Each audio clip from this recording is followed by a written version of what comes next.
Hello everyone, my name is Beena Chandwani और हम कर रहे हैं महाराष्ट्र सेट।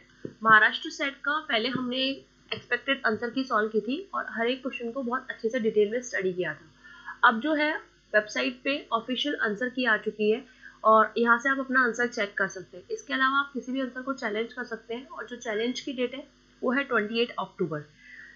तो हम आंसर देख लेते हैं। अगर इसमें भी आपको कुछ डाउट वगैरह है तो आप कमेंट बॉक्स में कर सकते हैं।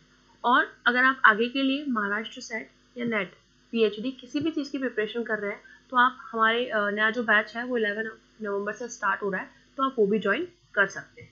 तो फर्स्ट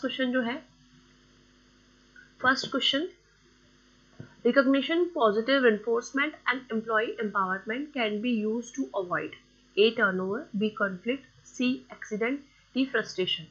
यानी जो आपका पॉजिटिव इन्फोर्समेंट है और एम्प्लॉई एम्पावरमेंट है ये कैसे अवॉइड हो सकता है। तो ये इसका जो राइट आंसर है अकॉर्डिंग टू ऑफिशियल आंसर की वो है ए। ऑप्शन नंबर ए जो है वो राइट आंसर है क्वेश्चन नंबर फर्स्ट का। उसका आंसर है टर्नओवर।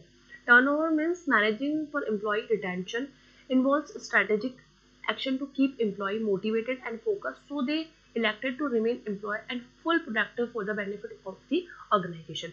कुल मिला के अगर आपका टर्नओवर अच्छा रहता है तो आपके एम्प्लॉय मोटिवेट रहते हैं और वो बहुत जल्दी जल्दी ऑर्गेनाइजेशन को छोड़कर नहीं जाते हैं और जो भी वर्क करते हैं वो ऑर्गेनाइजेशन के लिए काफ़ी प्रोडक्टिव होता है। तो क्वेश्चन नंबर फर्स्ट का जो राइट आंसर है वो है ऑप्शन नंबर ए। मैच करना है सेकेंड क्वेश्चन में column A column B, A B C D को मैच करना है ए 1 2 3 से। और इसका यहाँ पे जो आपका जो डिस्क्रिप्शन है वो यहाँ पे गिवन है, जो हमने लास्ट वीडियो में समझाया था अच्छे से कि बिजनेस यूनियन, फ्रेंडली अपर लिफ्ट यूनियन, रिवोल्यूशनरी यूनियन और प्रेडेटरी यूनियन, ये क्या होती है और इसको हमने साथ में कंपैरिजन किया था। तो ये जो इसका एक्सप्लेनेशन गिवन है और इसके साथ में इसका राइट आंसर है कि बिजनेस यूनियन क्या है, bread and butter union. Business union को हम क्या बोलते हैं, bread and butter union. Friendly union को एडवोकेट और नॉन पॉलिटिकल मैथड। तो क्वेश्चन नंबर सेकंड का जो राइट आंसर है वो है ऑप्शन नंबर ए का है 2, बी का है 3, सी का है 4, डी का है first. Which of the following is not a step of talent management? Option number A, developing talent. Option number B, controlling talent. Option number C, retaining talent. Option number D, attracting talent। जो talent management है इसका ये process, इसका जो process है ये 1 2 3 4 5 6 ये यहाँ पे ये हमने एक्सप्लेनेशन दिया है, planning, attracting, selecting, developing, retaining and transaction. तो ये सब कुछ गिवन है और इसका कौन सा स्टेप नहीं है। तो क्वेश्चन नंबर 3 का जो राइट आंसर है वो कंट्रोलिंग टैलेंट, इसका स्टेप नहीं है। टैलेंट मैनेजमेंट का ये स्टेप नहीं है। Option number B right answer है। Which of the following is not a characteristics of spaghetti organisation structure adopted by MNCs. तो कौन सा नहीं है स्पैगेटी ऑर्गेनाइजेशन का। Option number A paperless, option number B smart office design, option number C meatball और knowledge centre, option number D formal communication. Basically spaghetti का जो मतलब होता है वो ये होता है कि बहुत सारे इंडिविजुअल्स एक साथ मिलते हैं, एज अ टीम वर्क करते हैं और अपने आइडियाज़ को फ्रीली एक्सचेंज करते हैं। अपने जो गुड आइडियाज़ हैं वो ईजिली एक्सचेंज करते हैं, उन पर कोई प्रेशर नहीं होता है। तो ऐसा जो होता है वो इनफॉर्मल कम्युनिकेशन होता है, फॉर्मल कम्युनिकेशन नहीं होता है। तो इस पर्टिकुलर का जो राइट आंसर है वो है ऑप्शन नंबर डी। यहाँ पे इसकी कैरेक्टरिस्टिक्स गिवन है कि choice, multiple roles and transparency. Next question, question number 5, the term black leg refers to. Black leg refers term का मतलब क्या है। तो यहाँ पे जो इस पर्टिकुलर क्वेश्चन का जो राइट आंसर है वो है option number B, a worker who continue to work. यानी जो वर्कर कंटिन्यू कर रहे हैं वर्क को और उनके जो को वर्कर हैं वो स्ट्राइक कर रहे हैं। यानी अगर हम टीम की बात करें तो कुछ वर्कर तो वर्क कर रहे हैं और कुछ वर्कर क्या कर रहे हैं, स्ट्राइक कर रहे हैं। तो ब्लैक लेग का टर्म का जो मतलब है वो है a worker who continue to work when his and her co-worker in the established are on strike. तो क्वेश्चन नंबर 5 का जो राइट आंसर है वो है option number B. Next question, question number 6, social security provide by means test is called. Option number A need based assistance, option number B social insurance, option number C social assistance, option number D mutual assistance. तो इस particular question का जो right answer है वो है option number C social assistance. Social security क्या provide करवाता है आपको, सोशल असिस्टेंस। इसके बाद next question, the focus of dash is on the leakage of the between strategic and human resources strategies. तो इस क्वेश्चन का जो राइट आंसर है वो है बेस्ट फिट अप्रोच। जो बिजनेस स्ट्रेटेजी किसके साथ, ह्यूमन रिसोर्सेज के साथ एक तरह से लिंक करने का काम करती है, वो है बेस्ट फिट अप्रोच। जो बिजनेस स्ट्रेटेजी के साथ एक तरह से लिंक करने का काम करती है ह्यूमन रिसोर्सेज स्ट्रेटेजी, वो होती है बेस्ट फिट अप्रोच। तो क्वेश्चन नंबर 8 का जो राइट आंसर है वो है option number C. Question number 9, which of the following is not one of the shine career anchor? Option number A, artist expression. Option number B, autonomy and independence. Option number C, pure challenge. Option number D, marginal competence. तो इस particular question का जो answer है वो है artist expression. Question number 9 का जो right answer है अकॉर्डिंग टू ऑफिशियल आंसर की वो है option number artist expression.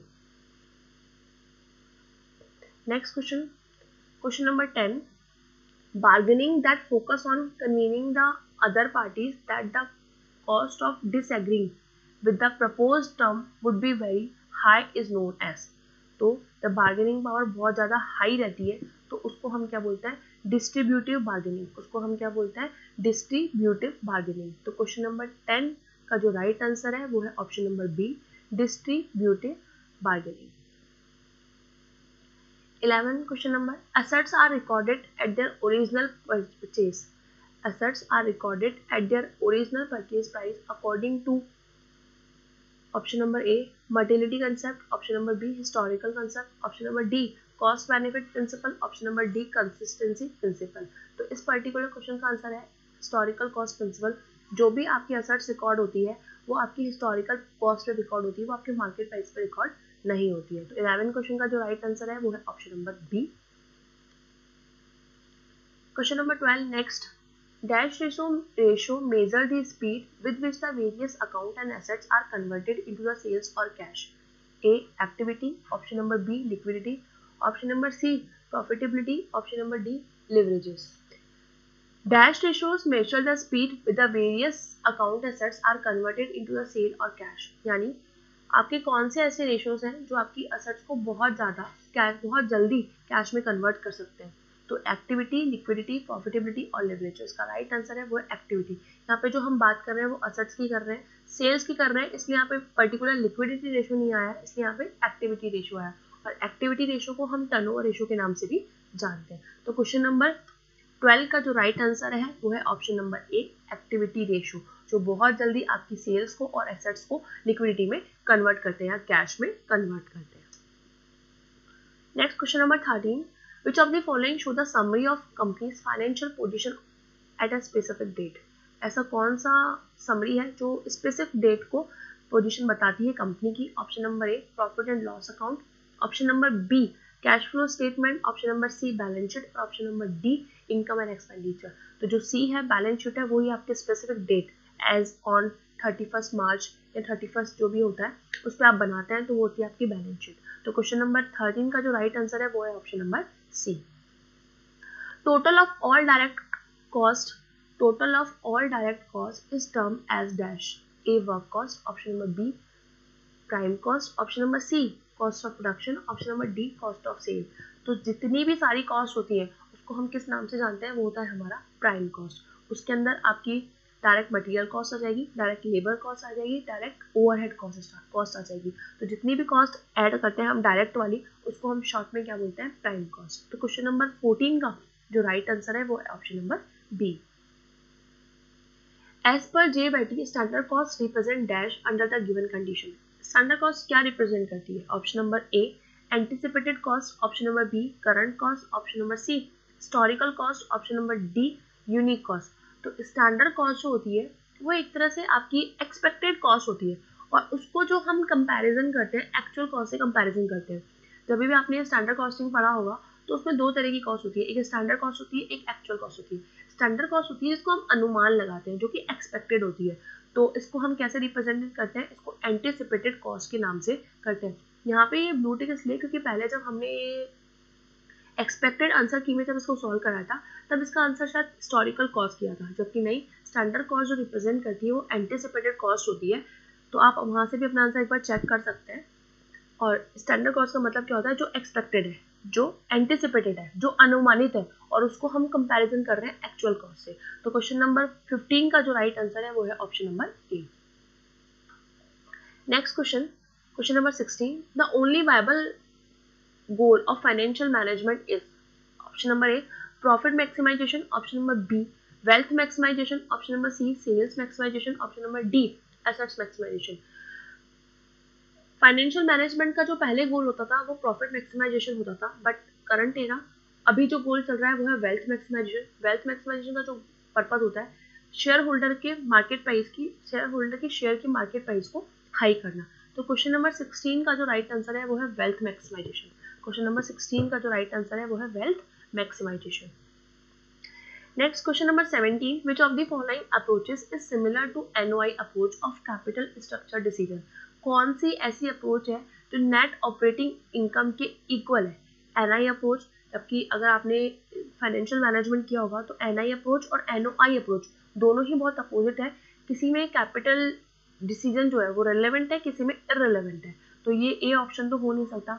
MM approach, सी मार्कोविच अप्रोच और डी लिवरेजिंग अप्रोच। तो इस पर्टिकुलर का जो आंसर है वो है एमएम अप्रोच। एमएम अप्रोच और एनओआई अप्रोच दोनों ही इररेलेवेंट अप्रोच है। तो क्वेश्चन नंबर 17 का जो राइट आंसर है वो है ऑप्शन नंबर बी। बी जो है 17 का राइट आंसर है। Next question, dash may be described as a process of finding out what is being done and comparing actual result with the corresponding budget data in order to approve accomplishment. Option number A budget, option number B budgeting, option number C budgetary control, option number D capital structure.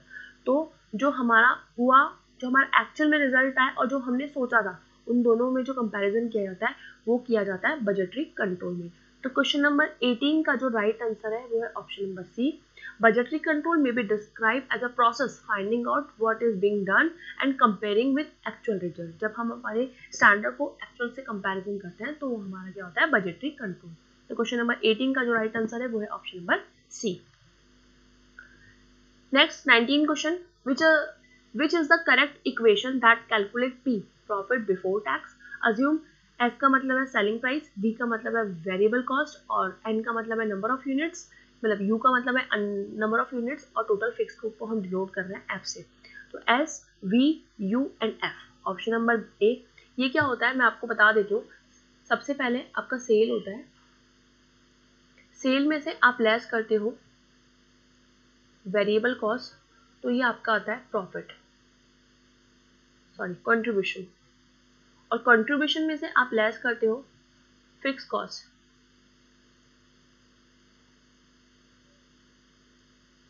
तो आपका आता है profit. ये आपकी equation right होती है। तो यहाँ पे आप देख सकते हैं कि सेल और वेरिएबल कॉस्ट दोनों मल्टीप्लाई नहीं होते, दोनों माइनस होते हैं, तो ये ऑप्शन आपका गलत हो गया।